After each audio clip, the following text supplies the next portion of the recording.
Body stuffed in a suitcase. Did the Long Island serial killer stuff Tanya Rush's body in a suitcase?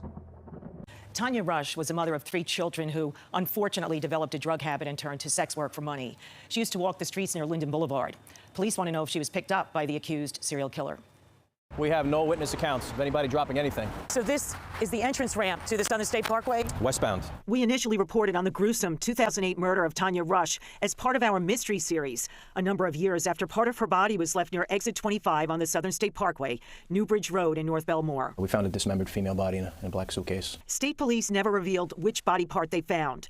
But with the arrest of Rex Heuermann in the Gilgo Beach serial killer case, a man who's tied to the murders of 4 women who were online escorts, we can't ignore where the remains of 39-year-old Rush, also a sex worker, were found, and the exits that could take Rex Heuermann home to Massapequa Park.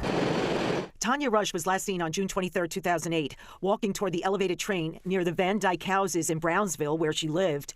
In 2014, one of her daughters remembered the pain of learning her loving mother had turned to street walking to pay for a crippling drug habit, dangerous work that proved fatal. It was extremely tough, extremely, like no child wants to hear that. My mom was always cooking. Everybody knows her for making her famous chicken. Investigators looking at cold cases that could potentially be associated with Gilgo have now become very guarded.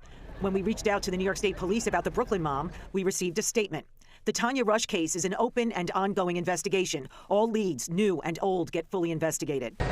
Rush's case sounds similar in one key respect to a 2007 murder on the Long Island Sound that's still unsolved. This black suitcase that washed up on a beach in Mamaroneck, Westchester County, contained the torso of a female who had a tattoo of 2 cherries above her right breast. The victim's clothing was stuffed into the suitcase, with her legs washing up on the other side of the Sound on Long Island's North Shore 2 weeks later. The remains of Cherry's Doe and Tanya Rush were both contained in black suitcases, so that's a common element between the 2 murders. We're waiting to see if the DNA swab from Rex Heuermann will yield answers in multiple unsolved cases. The sex work comes first, then the drugs.